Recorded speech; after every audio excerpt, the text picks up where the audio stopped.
2020년 8월 3일 월요일입니다. 8월장이 이제 시작이 됐는데요. 일단 시장 상황은 뭐 지금과 같이 변동성 장세, 상단과 하단이 크게 열려 있지는 않은 그런 상황이 앞으로도 이어진다. 이게 이제 기본적인 개념입니다.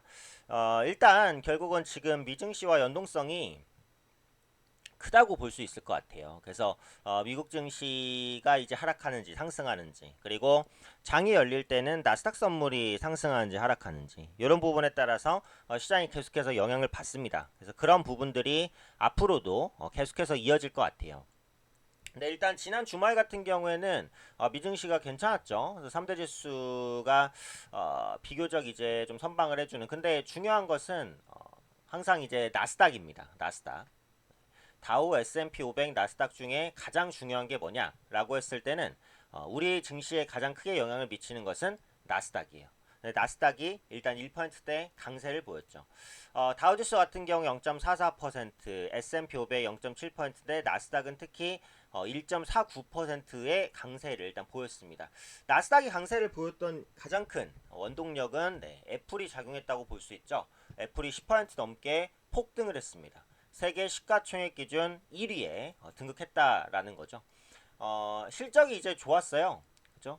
기술주들이 모두 다 잘 올라갔는데 애플이 이제 그 생각보다 괜찮은 실적을 냈다라는 부분이에요. 그러니까 아무래도 이제 코로나 때문에 기업들의 실적 컨센서스가 전체적으로 낮아질 수밖에 없었던 그런 상황이었거든요. 그런데 생각보다 잘 나왔고, 두 번째는 4대1 액면 분할까지 예고했습니다. 주가가 워낙에 올라가다 보니까 한 주가 너무 비싸요. 그래서 4대1 정도로 액면 분할 하겠다라고 하면서 급등을 했어요. 예전에 삼성전자도 단가가 높아지면서 액면 분할을 했죠. 액면 분할은 그 주가의 본질적인 가치를 높이는 건 아닙니다. 하지만 주식수를 늘리기 때문에 유통 주식수가 많아지고, 그 기업에 대한 전망이 나쁘지 않을 때 액면 분할을 하게 되면 거래가 많아지는 것이 주가 상승에 도움을 줄 수 있다는 거죠. 그래서 그런 개념으로 인해서 애플의 주가가 급등했고, 나스닥 지수를 전체적으로 끌어올렸어요. 그렇게 따졌을 때는 오늘 IT 관련한 섹터들 혹은 IT 부품 관련된 섹터들이 괜찮을 수 있겠다. 이런 부분들을 일단 예상할 수 있죠. 특히 이번 주에 이제 갤럭시 언팩 행사 드디어 진행이 됩니다. 그래서 갤럭시 관련된 IT 부품 주간 강세를 보일 수 있는 가능성, 이런 부분들은 계속해서 염두를 해야겠죠.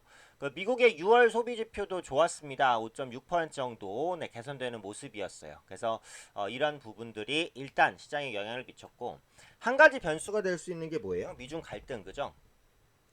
틱톡 이슈도 보셨을 것 같은데 틱톡을 뭐 MS에 매각한다 이런 이슈가 있었는데, 뭐 매각도 안 된다, 갖다 철수해라, 이렇게 이제 트럼프 대통령이 강공을 펼치고 있어요. 그래서 이런 부분들이 시장에 약간의 리스크로 작용할 수도 있어요. 근데 아직까지는 미중 무역 분쟁이나 이런 부분보다는 뭐 경제 지표 개선이라든지 실적 개선, 그죠? 이런 부분에 조금 더 포커스를 맞추고 있는 것 같아서 아마 시장은 계속해서 그 실적이라든지 아니면 지표 이 부분에 조금 더 주목할 가능성이 있지 않을까, 이렇게 이제 생각이 됩니다.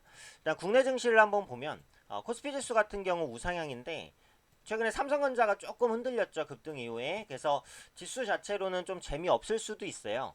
그래서 2300포인트 상단, 2300포인트 상단, 하단은 이제 한 2200포인트 정도, 요 정도에서 박스권을 그리는 한 주가 되지 않을까, 이렇게 이제 생각을 하고 있고, 한 가지 변수가 될 수 있는 게 외국인의 수급, 좀 긍정적일 수 있는 부분이죠. 그동안 외국인이 계속해서 매도를 하다가 최근 들어서 어때요? 샀어요. 물론 이 외국인의 매수세는 대부분 삼성전자에 그 집중된 그런 매수였기 때문에 국내 증시에 대한 본격적인 매수냐? 요건 확실히 모릅니다. 네. 하지만 어쨌든 삼성전자라도 수급이 유입된 건 사실이잖아요. 그리고 선물 수급도 나쁘진 않아요. 그래서 이런 부분들이 외국인의 대형주 매수를 연속적으로 불러온다라고 했을 때는 국내 시장의 하방 경직성은 더 강화될 수 있겠다. 이 경우에는 외국인이 뭘 사는지를 보시는 것이 중요할 수 있겠다. 이렇게 이제 보셔야 되겠고, 코스닥 지수는 어쩔 수 없이 그 제약바이오주에 대한 영향을 받을 수밖에 없어요. 그죠?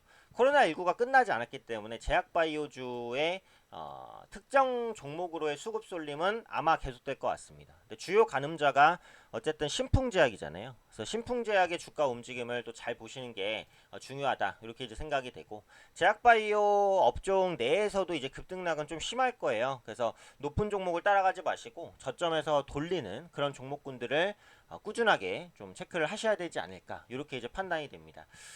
지금 우리 VIP 반에서도 그 IT주, 그 다음에 일부 제약바이오주 이렇게 이제 투트랙으로 진행을 하고 있어요. IT주와 제약바이오주 이렇게 이제 투트랙으로 현재 진행을 하고 있어요.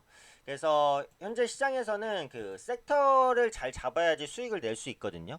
근데 지금 섹터를 잡을 때 가장 편안하게 잡을 수 있는 게 IT주고, 가장 단기간에 시세가 낼 수 있는 게 또 제약바이오주예요. 그래서 지금은 뭐 가치주나 이런 엄한 섹터에서 하지 마시고 IT주라든지 제약바이오주 이런 쪽으로 좀 포커스를 집중해서 좀 매매하실 필요가 있지 않을까 싶고, 개별 매매가 어려우신 분들은 VIP반에서 이제 함께 매매를 하시면서 좀 안정적으로 수익을 보시면 좋지 않을까 생각됩니다.